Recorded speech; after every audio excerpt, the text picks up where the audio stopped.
Hello. Normally we have a nice little, video countdown thing going at the beginning, and the platform seems to have changed those a lot to be much creepier than they used to be. So, yeah, we decided not to do that this time around. I'm Flynn. I'm from Buoyant. With me is Regina Scott. Well, okay, she's on that side of my screen anyway. And I think we can give folks a minute or two. Folks, sorry, let me point out a couple of things here. First off, if you have questions, you can join the workshops channel in the Linkerd community Slack at slack.linkerd.io. We would recommend that's actually the best place to toss questions and things this way.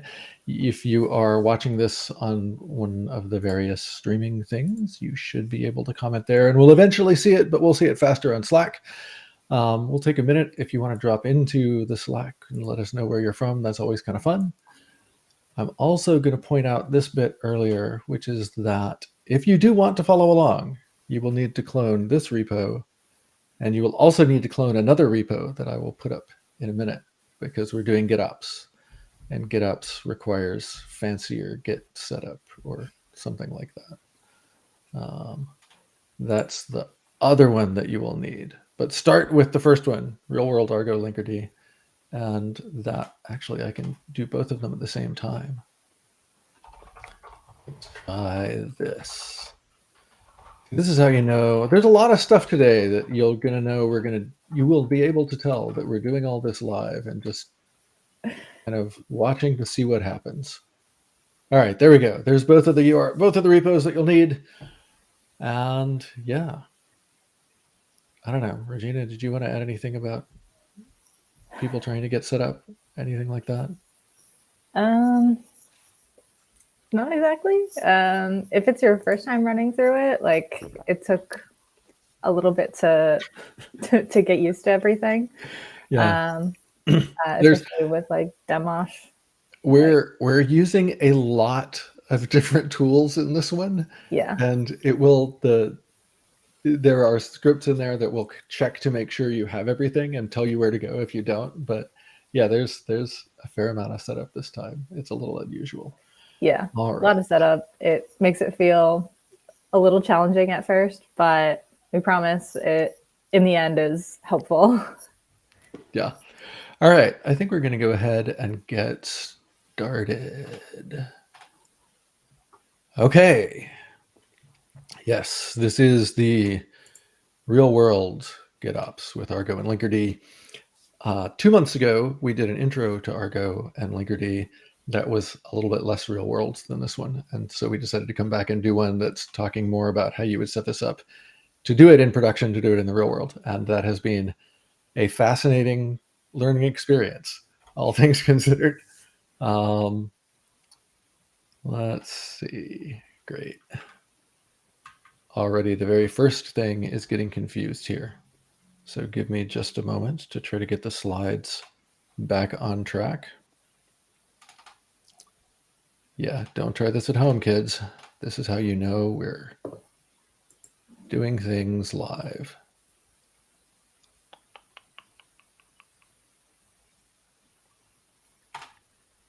There we go. All right. Yeah. So here we have Regina Scott. You want to introduce yourself, Regina? Sure. So I'm Regina. These are all my little handles for you. I'm a software engineer working at Red Hat on the OpenShift GitOps team. So we work directly with Argo CD project, and I'm a Argo CD maintainer. Awesome. I'm Flynn. I'm a tech evangelist for Buoyant. I worry about Linkerd open source stuff. And our agenda today, we're going to start by recapping a little bit on what we did last time, just in case people mentioned it, or missed it rather. Great, I can't even talk today. This is wonderful. And then we're going to go into the workshop today, where we're going to be dealing with GitOps and secrets and cert manager and all this stuff. So yeah, it'll be interesting.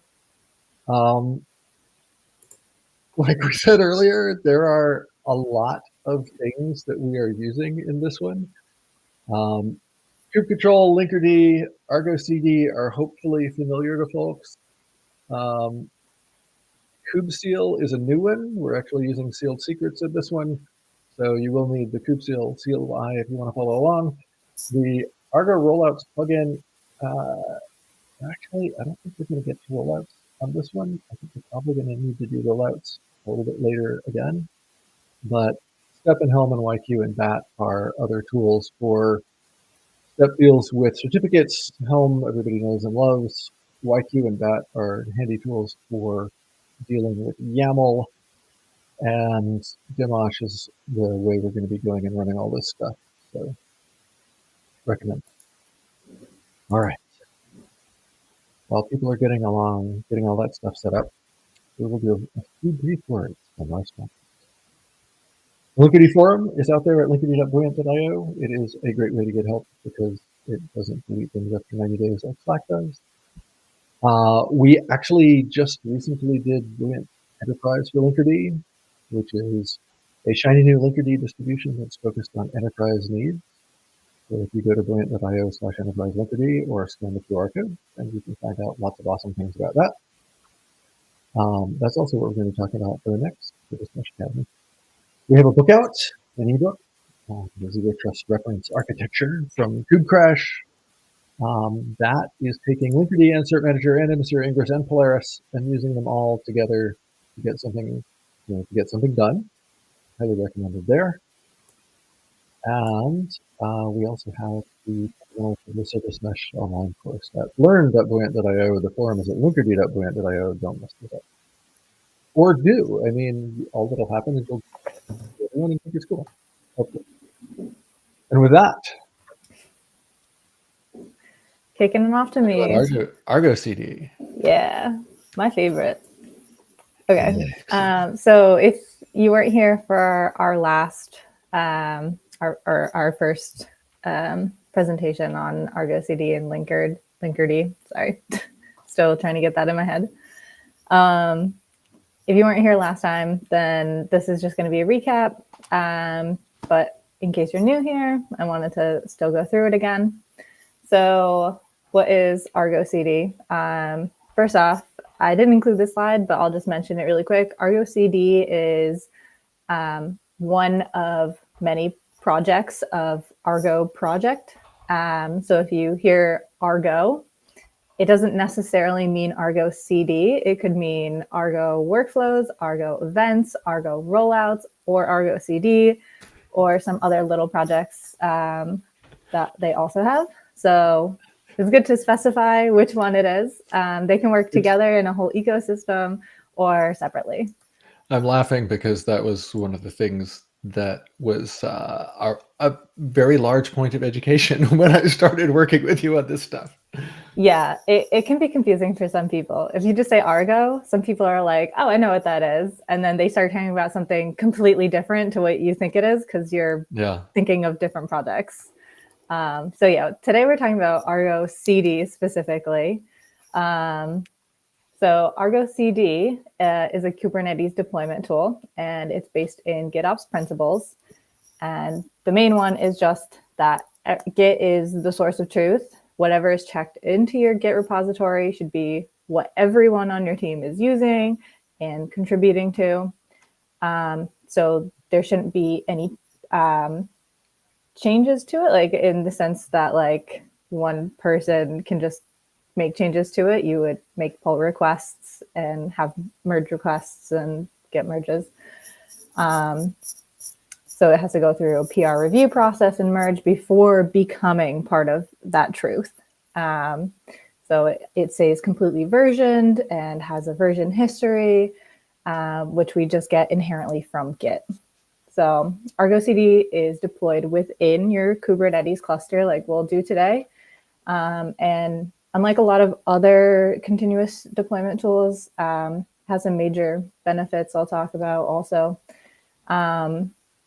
Argo CD, all of your manifests are stored in Git, as I said, so they can be written as just plain YAML files or JSON files. They could be Helm charts or customized applications, JSONet, a bunch of other stuff.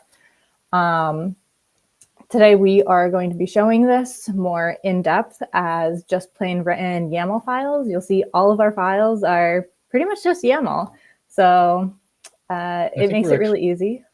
I think we're actually showing having random YAML manifests and using Helm charts.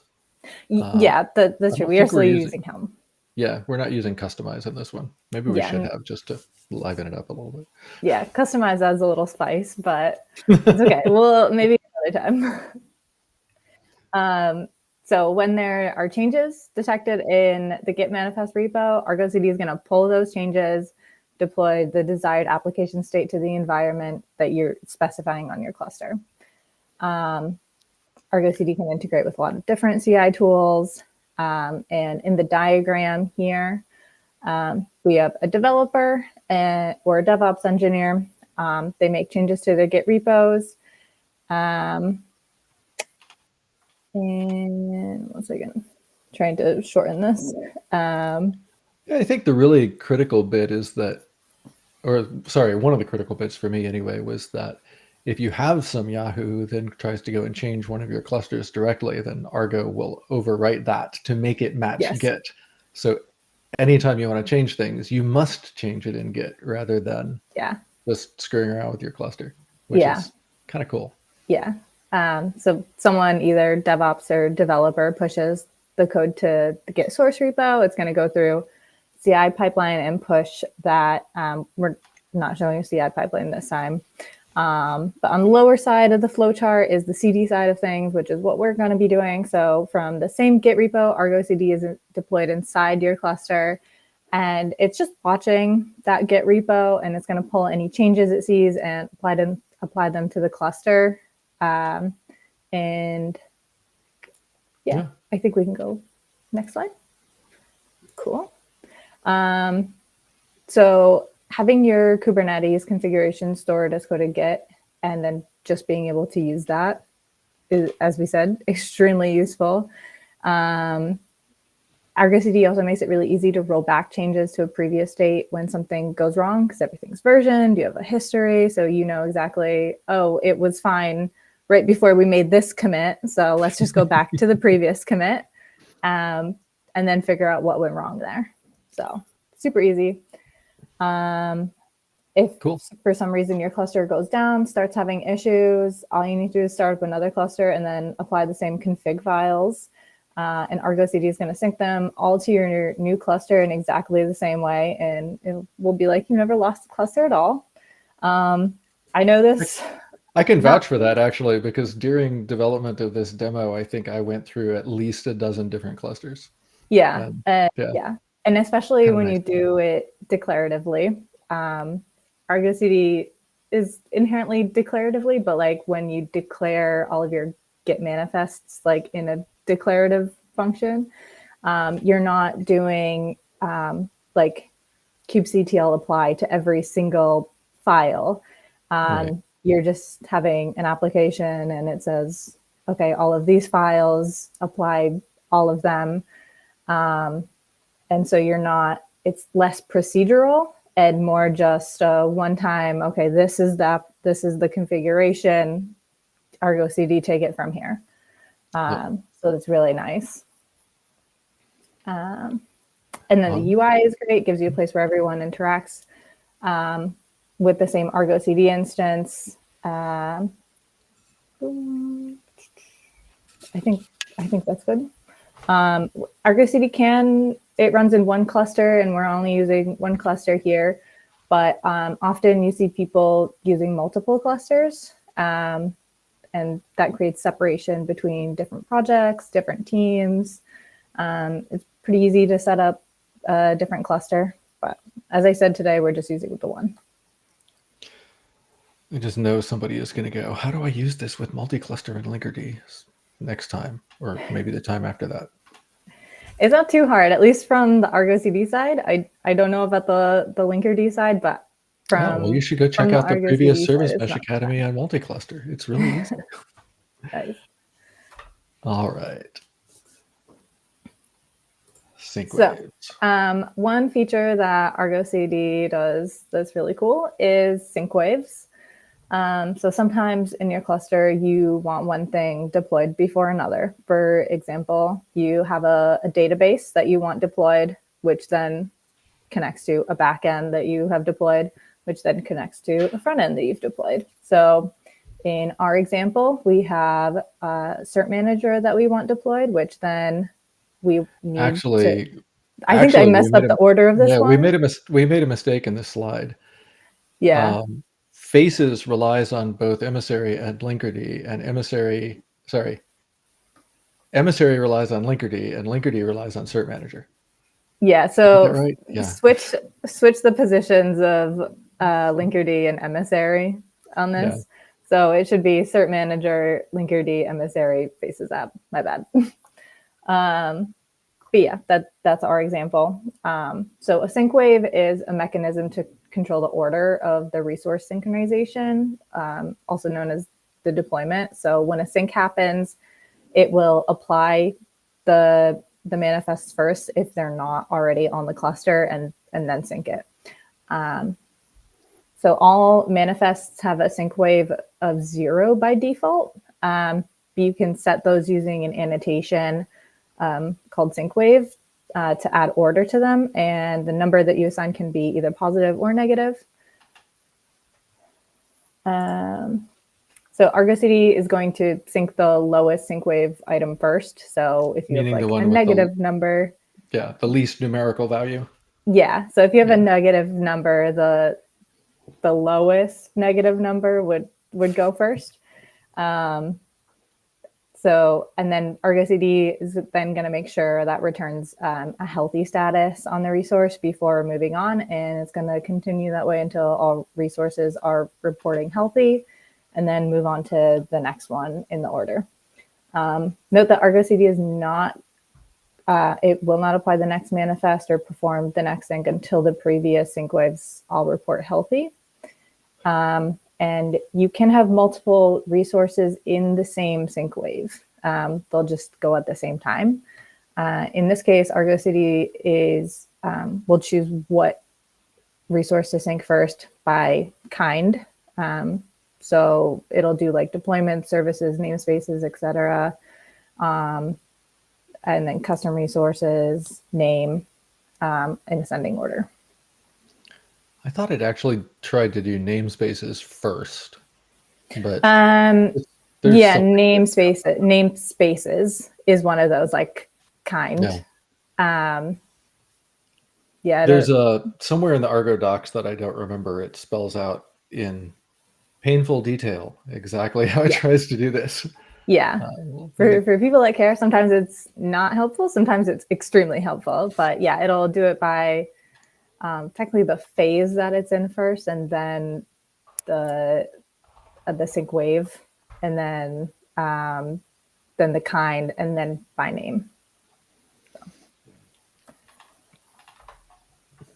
There are some problems with sync waves. So sync waves, the main problem with sync waves is that it only works for resources within the same application.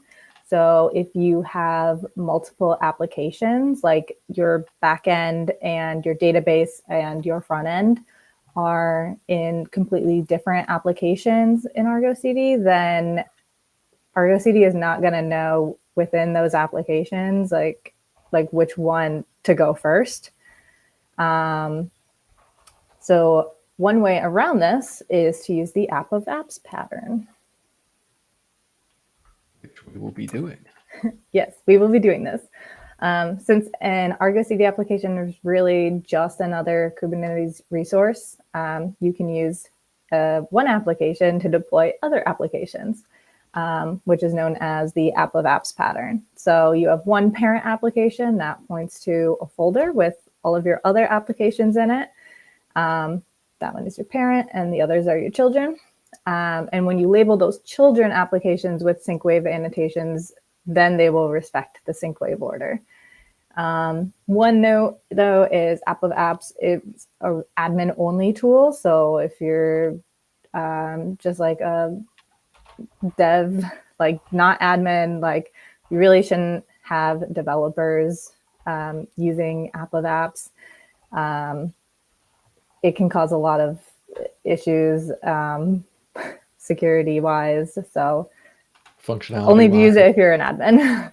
Yeah. I will also point out that the app of apps pattern was fascinating because while we were setting it up, we found places where we haven't yet gotten it working correctly. So you get to see, we always talk about how, hey, we're doing this live. And this is a case where, in fact, we know ahead of time that something is going to be a little odd, and you'll get to see that. Yay. Yay. It is very tricky. Yeah. Yeah, it's tricky to get working. All right, so let's talk a little bit about Linkerd and GitOps and the real world. We introduced Argo and Linkerd together in October at Service Mesh Academy, and we kind of deliberately avoided doing much with GitOps. We mostly showed just creating applications and applying them by hand and things like that, and decided to come back to do GitOps because the GitOps angle of this is actually really important. So for this demo, we have Argo CD managing basically everything. By basically everything, I mean we are installing Argo by hand into the cluster, and we're also installing the sealed secrets controller into the cluster because one of the things that Argo is using will end up needing the sealed secrets. I think we probably could have had Argo manage the sealed secrets controller as well, now that I think about it. So yeah, there are ways. Maybe I'll tweak that a little bit later. But I will talk a little bit about why it's a little simpler not to do it that way for this. We also brought in, if any of you remember the Service Mesh Academy on certificates with Vault, we brought that setup into this. So we have a Vault running outside of our K3D cluster, and we're using Cert Manager to talk to that Vault to manage secrets for Linkerd, and then we use Bitnami sealed secrets to manage Cert Manager's access to the Vault. If that didn't make any sense, we will talk a little bit about certificates, and then we'll get into exactly how it's done.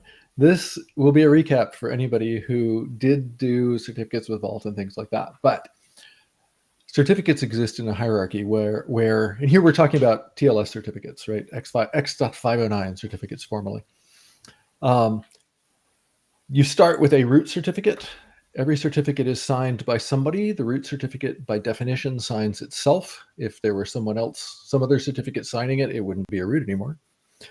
You can then have a root certificate sign an intermediate certificate, which signs a leaf. Here, I should really be saying certifying authority instead of certificate. But since this is a recap, I'm not going to bother talking too carefully about that distinction. You don't have to have only one intermediate. You can have a root that signs a bunch of intermediates before getting to a leaf. And likewise, you can have a bunch of leaf certificates all coming from the same intermediate certificate. One of the things that's kind of cool about this is that from a given application's point of view, you can just tell the application, hey, you can stop at this middle intermediate CA. You don't have to have every application go all the way up the chain to the root.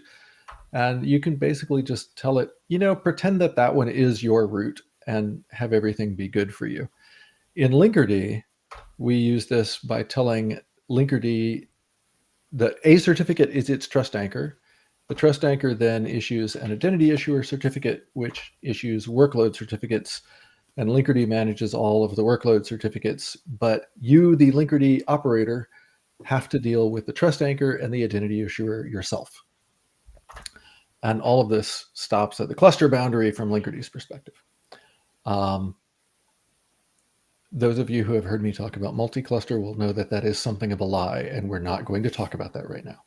So what we're going to do for this one is we are bringing in Vault to manage most specifically the trust anchor, because one of the best practices here is you should not ever have the secret key for your trust anchor in your Kubernetes cluster. Don't do that. It's a bad idea. So instead, we are going to have Vault manage the trust anchor for us. It will be the only place that the trust anchor's secret key lives, and then we will use Vault to issue other things as well. Vault, sadly, is not a CNCF project, but we're going to use it anyway. If anybody finds a CNCF secret management application, please let me know. It's a business opportunity for somebody, I'm telling you. So in our case, summarizing all that graphically, the trust anchor lives in Vault and everything else lives outside Vault. To make that work in practice, we will be using Cert Manager, which is a CNCF project. Very nice. Used to be by JetStack, but JetStack was bought by Venafi probably 3 years ago now. Cert Manager automates a lot of the hassles around distributing and rotating certificates, and it knows how to do things like use external CAs to provide certificates. So we can have our Vault with the trust anchor, we can have a cluster with Linkerd and Cert Manager, and when Linkerd needs the identity issuer, we can have Cert Manager generate a private key and a public key for the identity issuer, package up the public key into a certificate signing request, which it then hands to Vault. Vault can then use the trust anchor private key to sign the CSR, producing a certificate, which it hands back to Cert Manager, which Cert Manager then puts in the right place for Linkerd to use to issue workload certificates. Most of the time, you think of this as you set up Cert Manager and then install a certificate resource and everything is great. And that's what we're going to do, but we wanted to show a little bit more of what was under the hood there. So we're going to do all of this in Docker, but we will do it with 2 Docker containers, where one of our Docker containers is only running Vault, and one of our Docker containers is running K3D, the K3D cluster. Yeah, I know. K3D actually has multiple containers. It's okay. In K3D, we'll be running Cert Manager, and we will have Linkerd, and we will have a bunch of other things by the end of this. But the important bit is that both of these containers are on the same Docker network, so they can talk to each other. And that permits us to store the trust anchor in Vault, let Cert Manager use Vault to issue Linkerd's identity issuer, and then let Linkerd do its thing. We also have that Docker network bridged back to our host network so that we can use the Argo CD command line the Vault command line interface to talk to Vault. We will also be using the Argo CD command line interface to talk to Argo. Excuse me. And the other important thing here is that we need a token from Vault to allow Cert Manager to access the Vault, because otherwise any random bozo could go through and ask Vault, hey, please give me an identity issuer cert, and that would be a security problem. That token is itself a secret thing, and we're doing all of this with GitOps. So that means we have to think about how to deal with secrets in GitOps. The golden rule is never commit secrets to a Git repo. Do not do it. It is a bad idea. If you're using GitHub, GitHub will warn you about it, which is kind of nice. If you're not using GitHub, it won't warn you about it. Just don't go there. Bad idea. We thankfully have a lot of better options. There is a very long page there in the Argo CD docs about all of the different options that you have. I'm not actually going to walk through them because there were like, I don't know, 20 of them. There's so many. People are very, very opinionated about their secret management tools and what they use.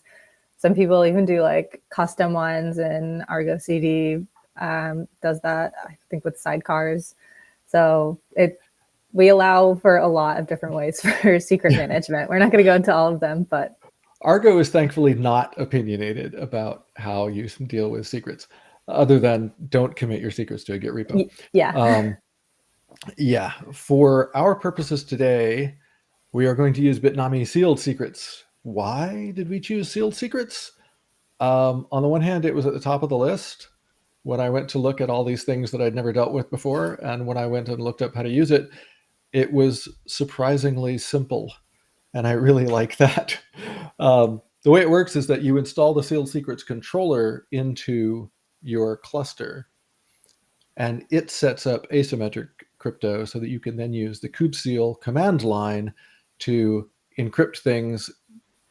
Basically, you're encrypting it with, you're asking the controller, hey, please give me an encrypted version of this secret. And then you can commit that into your Git repo, and the controller knows how to decrypt it. And since it's all using asymmetric stuff, then you don't have to worry about revealing, you, the human, don't have to know the private key that it is using for its secrets, which is kind of nice. It has the downside that if you swap clusters, you have to reinstall this and then go and reseal your secrets. So yeah. Shaftab asks, couldn't we use Argo CD Vault plugin? We could. That looked to me to be a little bit more annoying to get set up when I went and did this. And so it seemed like it would be entertaining to do sealed secrets instead. If you want to go and tweak the repo to use the Argo CD Vault plugin, that would be pretty cool. Go for it. And let us know, submit a pull request. That would be cool. But in our case, today we're going to use a sealed secret to permit Cert Manager to access the vault that we have running. Okay. Actually, Regina, I think you can talk about this one better than I can. Yeah, sure. So in Argo CD, they cache manifests generated by the plugins, and that's along with injected secrets in a Redis instance. So those manifests are also available in the repo server API. And that means secrets are available to anyone who has access to the Redis instance. So it's not really a great solution. So in order to mitigate those risks, it's recommended to set up network policies to prevent any direct access to the Argo CD components like the Redis and repo server, making sure your cluster supports those network policies and can actually enforce them, of course. Running Argo CD on its own cluster, no other applications running on it. So like an admin would have access to the Argo CD main cluster. And then, as I said, you have multi-clusters. So each project would have its own like cluster. And within that project, you would have all your specific applications all in different clusters. There's a lot of ways that people like to set this up and have like different hierarchies, but that is one thing people do. So only admins can have access to the main cluster. And as we said last time, really you only need one Argo CD instance to manage all other clusters. So it's pretty cool. Yeah. No, go ahead. Okay. Another way is enabling password authentication on the Redis instance, but that currently is only supported for non-high availability Argo CD installations. So some limitations. The way we are dealing with this in this particular demo is to ignore it. Yes, we are not doing this. Yeah, I think a lot of what people do, though, is the multi-cluster approach. Yeah. Another thing that comes immediately to mind as somebody who works on Linkerd is, oh, hey, you could use Linkerd to control access to the Redis and the Argo CD and all this kind of stuff. We are not doing that either. And the reason we're not doing that is that we want to be using Argo to manage Linkerd. And if we want Linkerd to enforce access to Argo, then we would have to have Linkerd installed before we install Argo, or we get into this really fascinating circular incestuous thing that we did not want to deal with because we wanted to show having Argo manage Linkerd. So there's always more stuff you can do to make things more and more real world. Okay, demo architecture. This is actually more about the architecture of the Git repos that we're using here and less about the architecture of the actual demo app. We are going to use the Faces demo because why not? It's easy to install. But mostly we're using it to show off GitOps as opposed to showing off Faces or how Linkerd is working with it or whatever. So we have two repos. The real-world Argo Linkerd repo is the one that has our app of apps set up, and it has all of our infrastructure like Cert Manager and how to set up the vault and all the Argo things to set up Linkerd and everything. And then we have a separate repo called GitOps Faces, which has all of the Faces stuff, which includes Argo setup or Argo applications to install the Faces demo itself, and also the configuration that Faces needs to apply to things like emissary to have traffic routed to it, et cetera, et cetera. We separated things this way because it's not uncommon to have a DevOps group worrying about the infrastructure stuff, and then separately you have the app developers worrying about their app and only their app. So this is, again, a little bit more of a real world kind of setup, and it also is kind of interesting for showing how things work across repos with Argo too.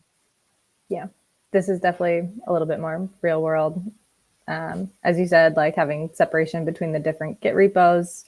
Obviously, you have different teams, so people have different developer permissions for each repo, so it provides a little extra layer of security. Yep. So in our two repos, if you go look at them, and we will do some of this. In fact, we can go do some of this now, but not that way. This is one of the repos. It's just got lots of things in it, including all of the YAML pointing to all of the other YAML. And what we end up with is we have the Faces app of apps.yaml file in the real world Argo Linkerd repo. It points to this directory in there called Argo CD applications, which contains a bunch of other Argo application resources. I have to be very careful to specify when I'm talking about application with a capital A as opposed to a lowercase a here. These then point into directories in that apps directory that you may have seen if you were paying a lot of attention to the editor. So for example, the Bootstrap app. Bootstrap app.yaml contains an Argo CD application resource, which points to the app's Bootstrap directory in this repo, where there are some other YAML resources. Specifically in Bootstrap, there are a bunch of namespaces that we go ahead and install early because it's more convenient to do it that way. Likewise, the Linkerd app.yaml file contains an Argo CD application that points to apps/Linkerd, which has a different set of resources. The weird one is the Faces app.yaml, which points to the Argo CD applications directory in the GitOps Faces repo. And then that, in turn, has a single faces.yaml in it, which defines, you guessed it, another Argo CD application, which points to two other directories in the GitOps Faces repo, which have their own resources in them. One of the things that I have found really fascinating coming to all of this from the perspective of a user as opposed to a developer of Argo is that it can be deeply fascinating just to figure out how to follow the structure of all of the things on the file system when you're trying to make heads or tails of it. And usually knowing where to start, knowing the first one, in this case, Faces app of apps.yaml, is really important because once you know that, you can usually go and follow all the other ones around. There are naming conventions for some of these things, but yeah, figuring out where the first one is usually a huge win. Yeah, for each application, there is a source field, and that will be your key to where it's leading to. So in the Faces app of apps, the source, as he said, is Argo CD applications. We'll show that if you're a visual person like I am. So we have the repo you want to look in to find it, and then we have the path that you look into, and then we can go and look at that path and go, oh, look, there's a bunch of YAML in here, including things like Faces, which specifies a different repo, and things like that. Linkerd points to the apps Linkerd directory, and then comes up. We can come up here and see what it has. I should also point out that it so happens that all of our things in Argo CD applications happen to only have a single source, but you might also see these with sources, plural, in which case they will have an array of sources. It just happened that we didn't need to do that for this one. So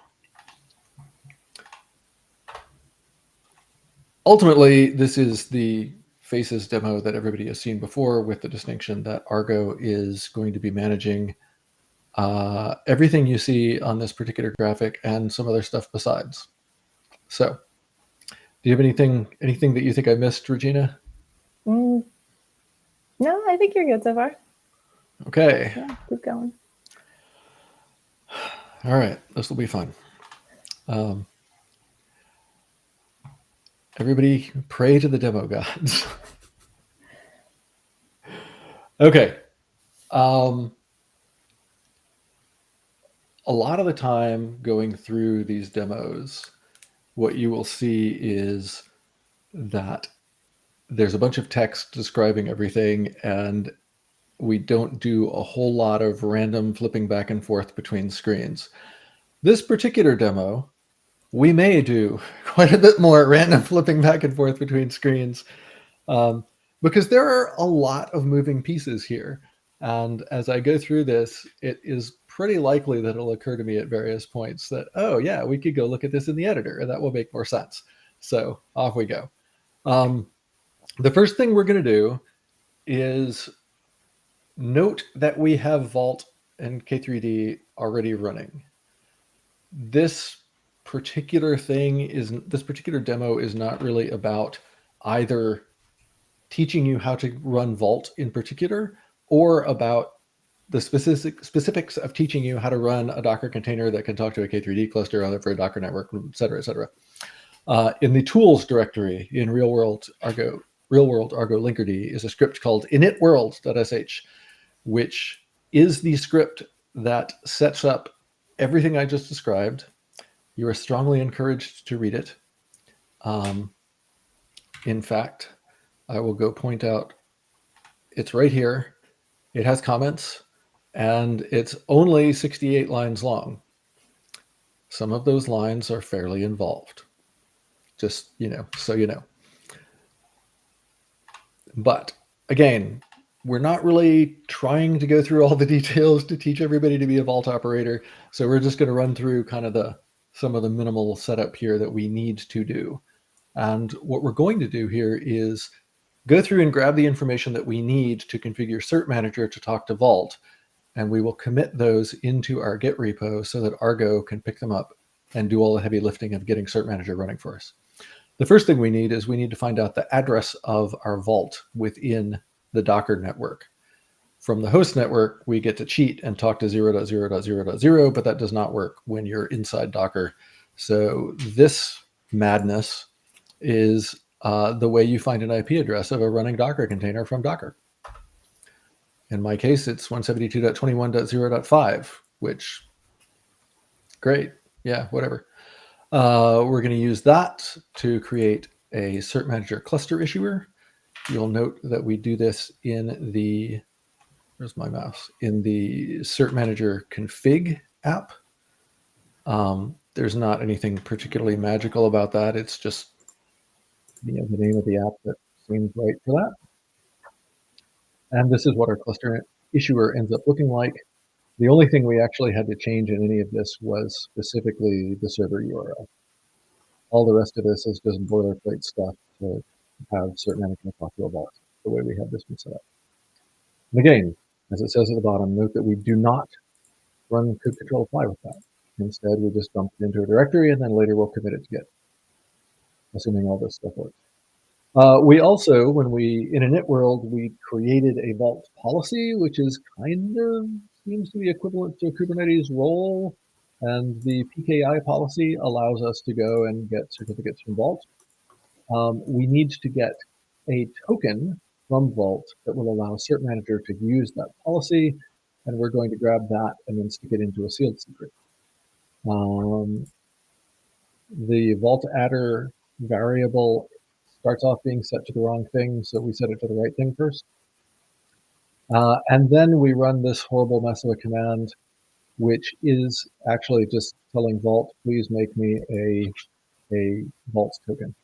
We have a question about any chances to view the demo later. Yes, absolutely. It will be available on buoyant.io/service-academy. I will set up right now.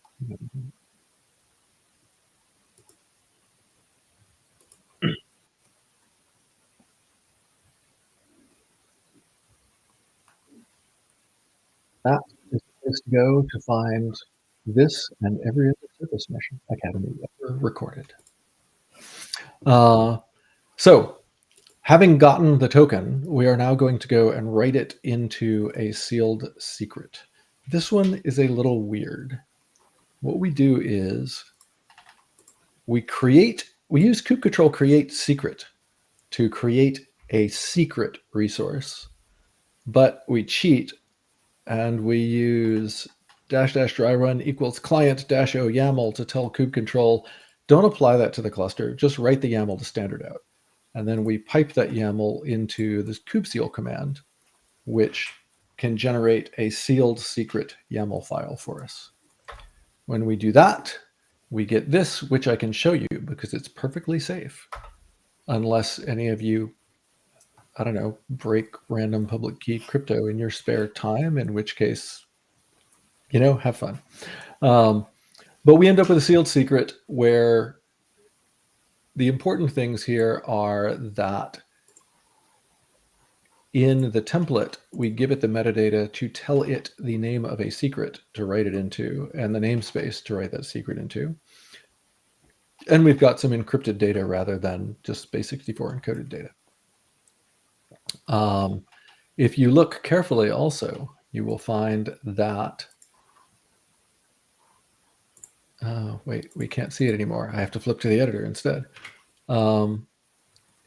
If we come up here and look at the vault issuer, then in the auth section, we are telling it, hey, go look into the vault PKI token secret.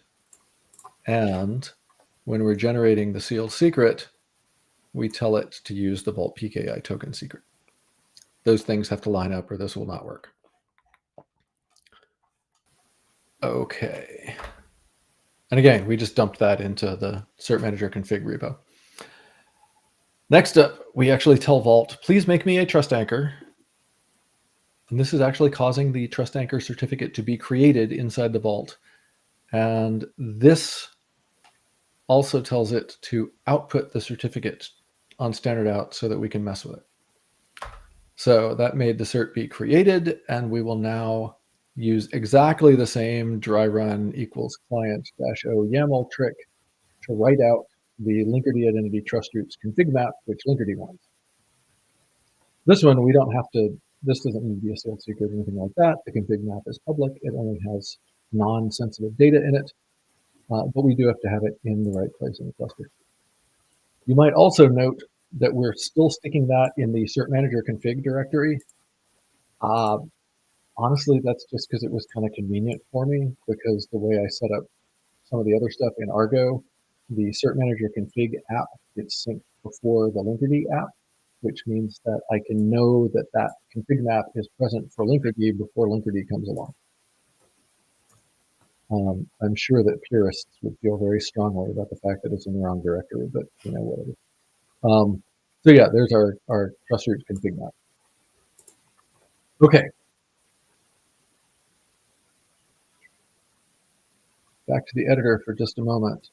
In the cert manager config directory, you can see that we've got these files, some of which have changes, and we will end up committing all of these and pushing them up to Git so that we can work with them. We have not done that yet, and we also have not applied them to the cluster. Next thing is, I'm pretty sure that in my case, these are no ops, but for people who are not me,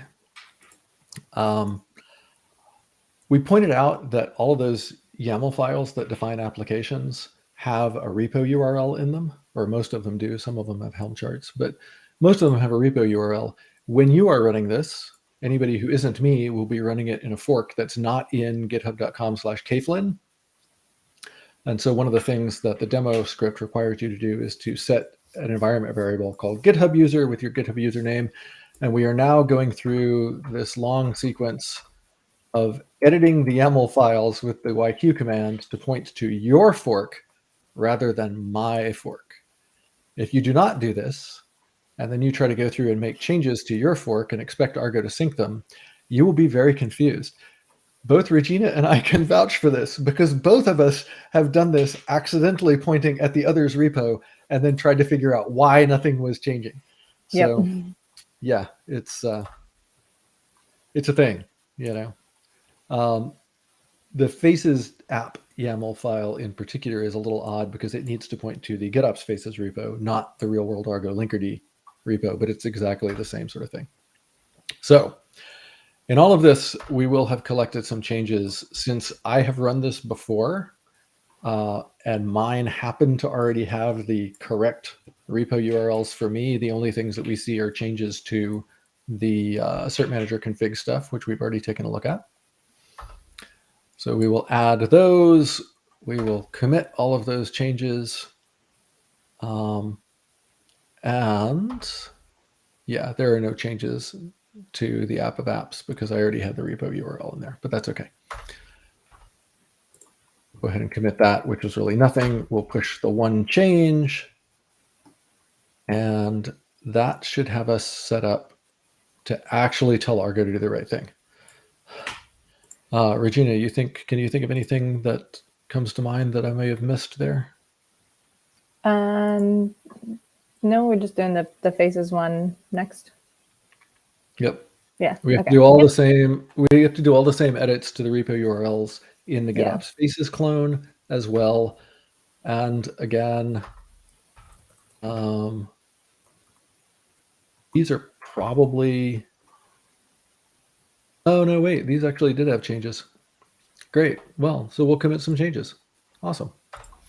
The changes are mostly irrelevant. They amount to adding a .git onto the end. Yeah, fine, whatever. That's cool. I didn't realize I'd taken it off. Oh, okay. So we'll go ahead and commit that over in our GitOps Faces clone and then push that. So everything should be good to go now. Okay. Yay. Now it's Argo CD time. It's Argo CD time. So we're just installing Argo CD manually for right now. There are ways that you can do it declaratively, but just for the demo, we said, we're already doing the rest declaratively. We'll show how to just set up Argo this way. So the first thing you want to do is create the Argo CD namespace. It's just Argo CD, so we're doing that there, and then we're applying the install manifests, and it creates all of our resources. And I assume there are ways that you can do that with, Helm as well or whatever. Yes, there are specific Helm charts for Argo CD, and you can just basically do the same thing, have an application. Yeah.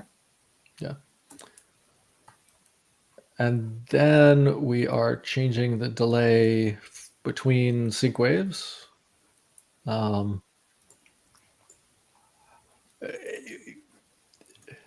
So this is just something that we're doing for this demo. The default is 2 seconds, which doesn't really give you a lot of time to see what's actually happening. It just feels like it's like, oh, there's a couple apps. Oh, now there's a couple more. Oh my gosh, what's happening?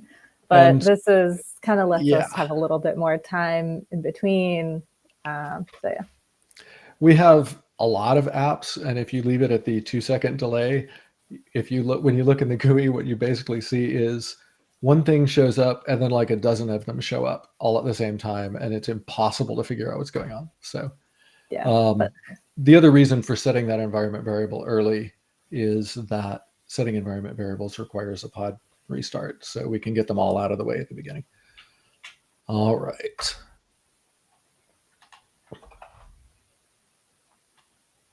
Now we have port forwarding set up. What is well, sorry, let me back up. The port forwarding is there on the one hand so that we can run commands like this Argo login, which tries to talk to the port forwarded port. But we're also going to use it to talk to the GUI. I saw that there were a bunch of other ways to do that. And one of these days, I figure I should take a look at that.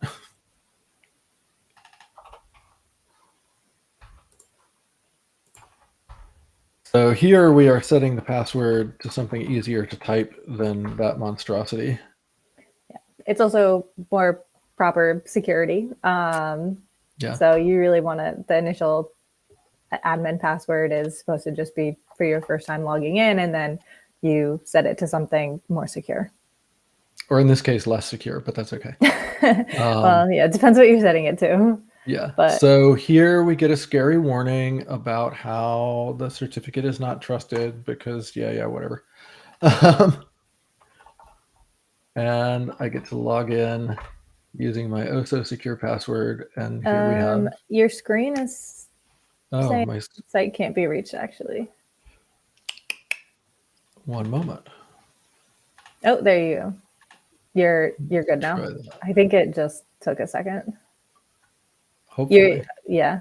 It looks like you're logged in. You're fine. And you can see things changing. All right, Yep. cool. Yeah, so you missed the drama of me typing username, admin, and a password. I'm sorry. Yeah. So we have a running UI now, which is great.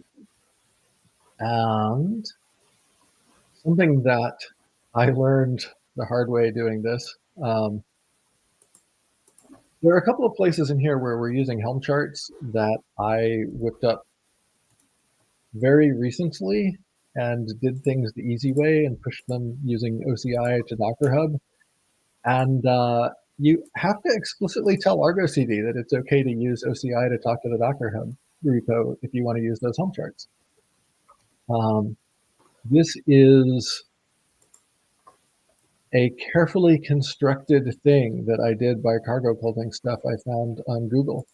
So I think what's happening is that. So first off, it'll be fun to see what Regina thinks about this one. I don't think the name of this actually matters at all. I think what really matters here is that we're telling it, hey, you have a Helm registry that you can reach at registry1.docker.io/dwflynn, and OCI is turned on. Yeah, the name is for you. Yeah. Okay, so awesome. I named this one DWFlynn repo because it's using, Docker Hub's DWFlynn user, so why not? Amusingly, DWFlynn got its name because it was an account I created when I was working at a different company, so I should really go and rename that or something, but that has been very low on my list of priorities. Okay, another thing, and yeah, Regina, do you want to talk about the this fairly recent change for Argo? Well, semi-recent. So it was back in 1.8. We're now on 2.9. Well, that's not recent at all, then. It actually isn't recent at all. But they decided to take out health as a requirement to for health checks. It wasn't a great indicator because you could have stuff be unhealthy but still be fine. So it would be like a barrier for a lot of people if something wasn't healthy, but they're like, but it's fine, but then I can't do all these other things that require it to be healthy. So it was decided that they would take out health checks, but there is a way that you can add in custom health checks in Lua scripts. So it's under resource customizations, and you can just specify that in your Argo CD config map. And it's just this little script. We have this documented in our documentation very clearly. It's like, if you want app of apps and sync waves, put this in. Very nice.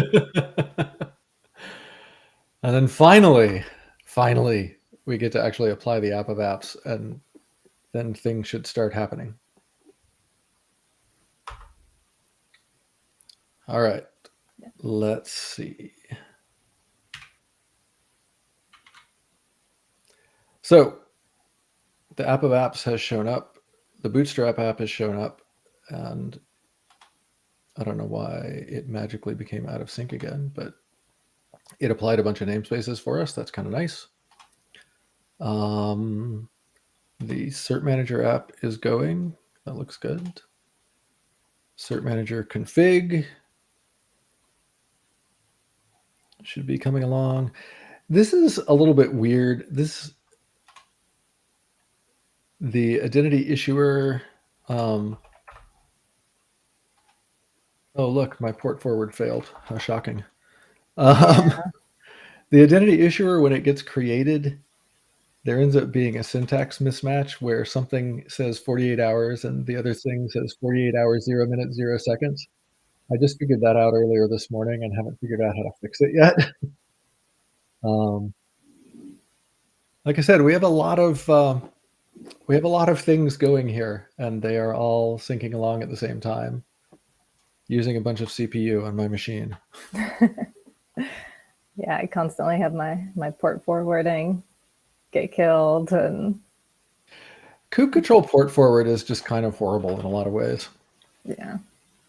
Now, one of the things that's really interesting about this one is this is the thing that we ran across that was confusing. If we go over here and we look at the editor, where's my editor? There's my editor. So our app of apps points into Argo CD applications.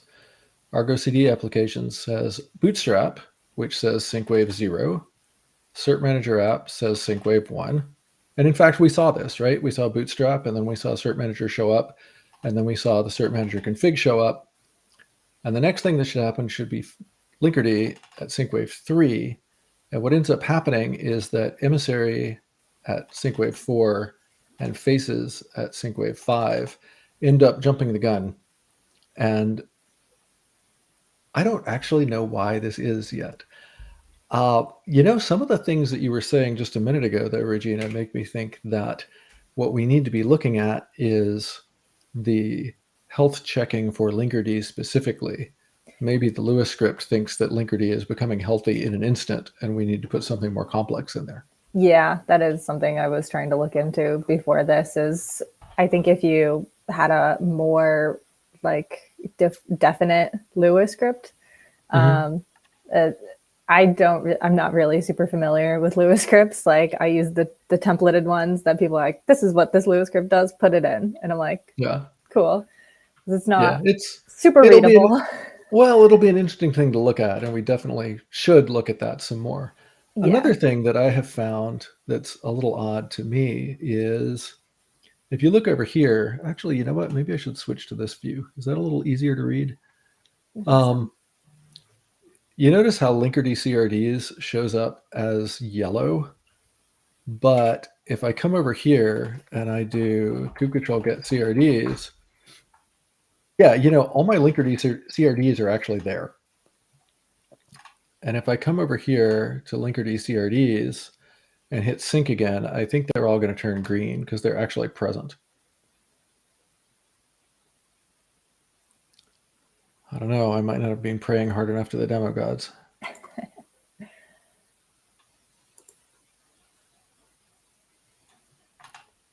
Or my port forward might have died again.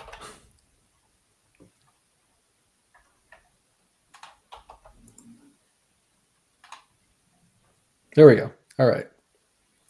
And I just realized while I was doing that, I wasn't showing you the right window anyway. Sorry about that. So these are all green after I clicked synchronize a couple of times. And we have exactly the same situation with the emissary CRDs. That to me feels like something where it kind of feels like some sort of a race condition where the CRDs get applied, but Argo tries to read them back too quickly, maybe. And so that'll be a fun one to try to look at. The thing that prompted me to go look at those was that if I look into faces, I can see that those have only one container, which means they weren't injected into Linkerd. And when I went and looked into emissary, I got nothing. And emissary also doesn't seem to be injected in Linkerd, probably because, Linkerd is running at this point. That's great. But I don't really think that Linkerd itself had been fully synced because the CRDs were stalling that part. So we are going to cheat here. And I'm just going to delete all the pods in the faces namespace, and I'm going to delete all the pods in the emissary namespace, and then I will wait for them to come back. When they come back now, you can see that my running pods have 2 containers, like they should, to be with Linkerd. And emissary is almost ready. So this remains the thing that we have so far not being able to figure out with sync waves. And yeah, you know. Yeah, there This is are. how you know we're doing it live or something. Yeah, there are a few bugs with sync waves, I know, but I don't think these are them, so I'm not sure. Yeah, and you can go through and see that now I get pretty much everything synced up. There's something with emissary ingress that's complaining a little bit. It's another one of those silly things where, yeah, there are a bunch of rules associated with this. I am not going to lie. I kind of feel like that might be an error in a chart. And so I need to go look a little bit more deeply into that. But that does not seem to be Argo's fault. But you can see that basically things are running. And if I am really lucky, if I go to localhost bases, I get a running bases UI. Yay. And you'll also notice that I didn't type kube control apply except for at the beginning when I said, yeah, go ahead and apply Argo and it's config now. So I think that's pretty cool. So, yeah. If this had worked like completely without having to restart the pods and everything, this would be a lot easier than having to think like, okay, first, which one do I need to do? Like, right. I need to apply this one first. And then, okay, now that that's running, now I apply the next one. So this is supposed to take some of that procedural tasking away. And honestly, even with this, yeah, you can go look at if you go look at the setup scripts for some of the other Service Mesh Academies, yeah, there's a lot to it. A lot of what we did here in practice. So, for example, the bit with going through and using YQ to change the repo URLs, you wouldn't do that if you weren't trying to set this up as a demo that everybody could go and run later. You'd just put the right repo URL in and commit it, and it would be done. And you were talking also about the way that you could do things where you, I'm sorry, that you were talking about how you can do things where Argo can install itself and stuff like that, which could also make a lot of this stuff simpler too. Yeah. Anything else you wanted to point out, Regina, before we see if people have questions? Yeah, we did try to get rollouts to go kind of in the same way, to install via as just an application. So if you see that here and are like, well, what's up with the rollouts?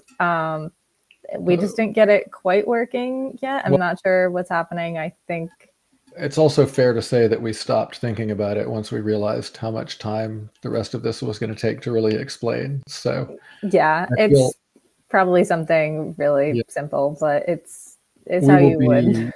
Yeah, we'll go ahead and take a look at that a little bit later. Yeah. So that people can, see that. One other thing I wanted to point out, I meant to mention this earlier and I did not, but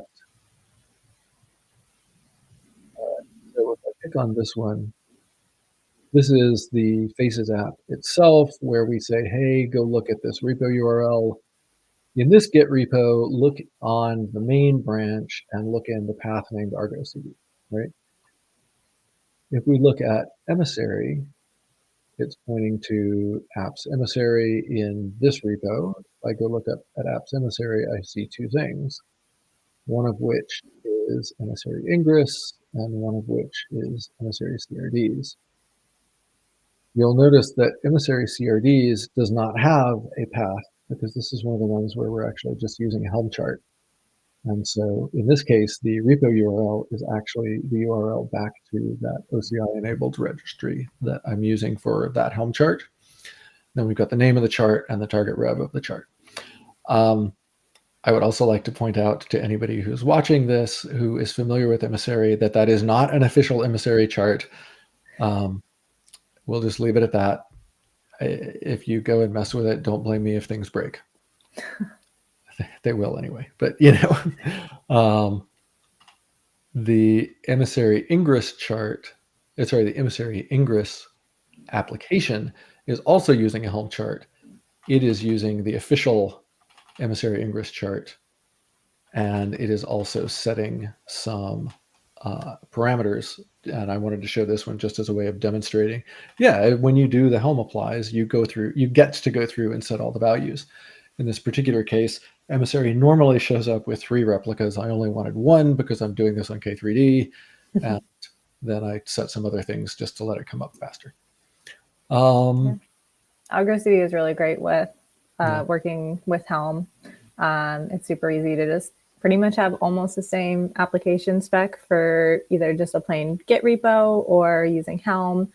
And with Helm, you can have multiple sources too. So if you have your chart and your values file in separate places, you could do that.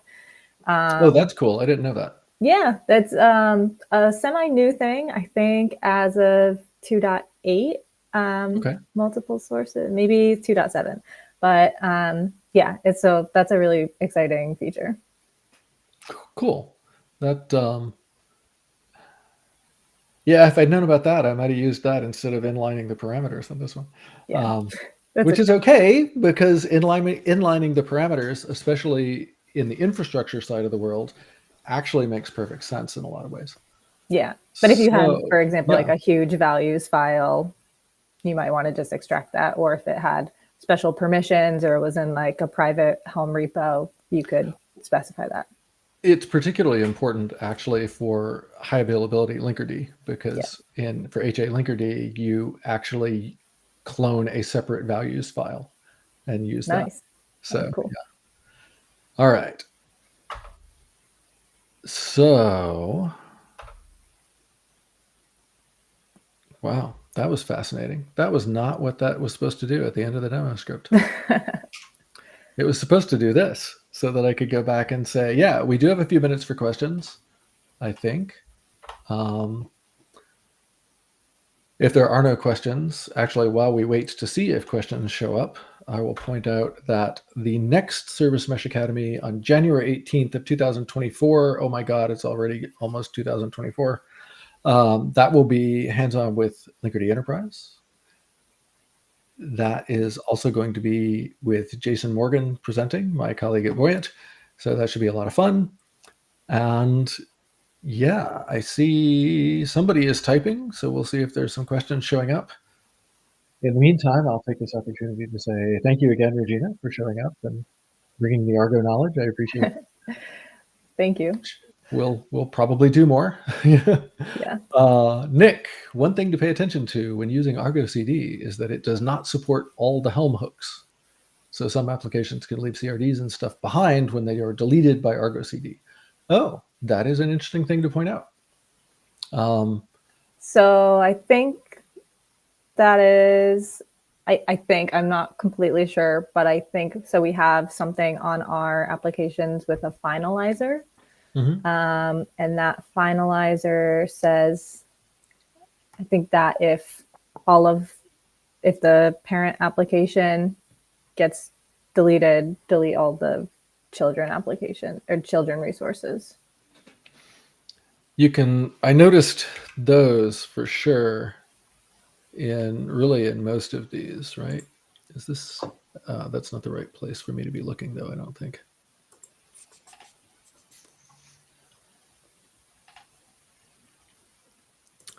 Okay, I guess I didn't notice it in most of these, but I could have sworn I saw it in some of them anyway. Yeah, well, that's kind of fascinating. I'm not. Oh, here we go. Yes, I'm not sure how to actually type in this chat, but I will send it on the Slack channel. You actually, About deletion finalizers. But yes, basically, there we go. When deleting an application with this finalizer, the Argo CD application controller will perform a cascading delete of the application's resources. So that means it'll start at the parent and then go down to all the children. Which is actually not the one that we seem to be using here, I don't think. Resources finalizer. So clearly I have some reading. Clearly I have some reading to do. Okay, cool.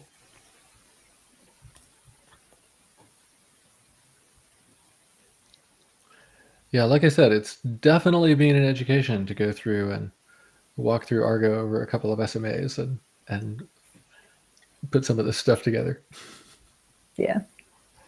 This is actually one of the things that's kind of fun about doing the Service Mesh Academies is that you get to learn a bunch of stuff from people who actually know what they're talking about instead of just stumbling around in the dark all the time. I don't know how much I don't stumble around in the dark, but you know, it certainly saved. Yeah. Go ahead. Every time I do this, I feel more confident about like what I'm actually doing. So that's the way it goes.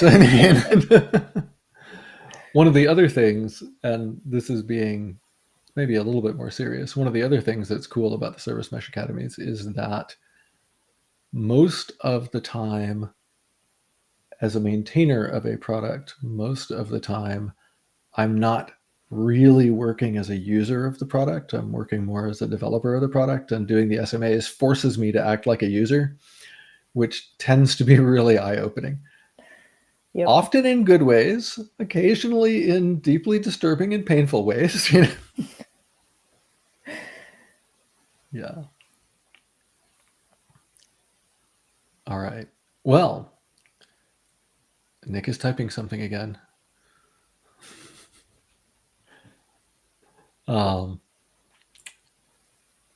Trying to think if there was anything else that I thought was particularly worth pointing out about all of this. One thing that I do want to do is I definitely want to take a closer look at the health checking on Linkerd to see if that's the problem that we were having with sync waves, because that kind of wouldn't surprise me really. And another thing is fairly late in this, I saw some instructions for doing Argo CD's UI without port forwards. And yeah, I definitely want to look into that because I had to kill and restart the port forward like 3 times during the demo. So. Nick says, and I stand corrected, I was not realizing this, like Helm hook specific. Argo CD does not support Helm hooks like post delete, so they're not respected when Argo CD executes those finalizers. So fortunately, there's that, but now I find myself wondering why it doesn't support things like post delete. Maybe. I'll look into it. Maybe that's something. I mean, if there's not a specific reason why we don't support it, then maybe that could be a feature. It says not supported, never used in Helm stable, which is a little interesting, actually. What is Helm stable? Nick says, we were wondering about this too. Perhaps it has started being used in Helm stable. Well, yeah. There's one thing I know about Argo CD maintainers is that we love to have conversations. And if you want something, just reach out to us in the community. Yeah. We have community calls once a week. So what is a good way to find the Argo maintainers? Definitely on our Slack channel on CNCF Slack is a really good place. Everyone's there. So what is the Argo-CD? Yeah, if you're on Slack, that is, let's see. I can't find anything since the Slack interface changed. But yes, it's Argo CD. And then we also have Argo contributors if you're wanting to contribute to Argo CD itself. We always are more than happy to, if you have an idea for a PR, want help formulating a PR or anything, you know. I'm not going to put the link to the CNCF Slack because I can't remember the link to the CNCF Slack off the top of my head. That's pretty grim. I figure I ought to be able to. Oh, here we go. All right, let's live dangerously. See if I can edit this thing on the fly.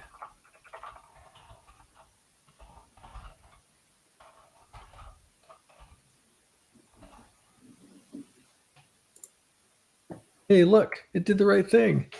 All right. So you can find me and all the maintainers and a bunch of other users there. It's a really popular Slack channel. So yeah, if you have ideas or want ideas of, is anyone else facing this issue? Do you know ideas of how to get around it? People are really receptive to that. The answer to, is anyone else facing this issue is pretty much always yes. Yeah. Well, I think the maintainers are really great at noticing when a lot of people are having an issue and obviously wanting to work that solution somewhere in their roadmap. So cool. All right. I believe that is it then. Let me hide this long enough for people to see my email address, which probably everybody here already knows anyway. Who knows? But yeah, thanks very much. I appreciate it. Regina, I'm sorry. I thought I put the Argo logo on this slide too. It's okay. Don't worry about it. But yeah, thanks much, everybody. I appreciate it. Thank you, especially Regina. Appreciate the help. And yeah, I think we're going to, with any luck, there will be a few updates to that repo to make some of this stuff work better anyway. And yeah, maybe we'll be back in a bit talking specifically about rollouts. Yeah. All right. Cool. Thanks. Thanks, everyone.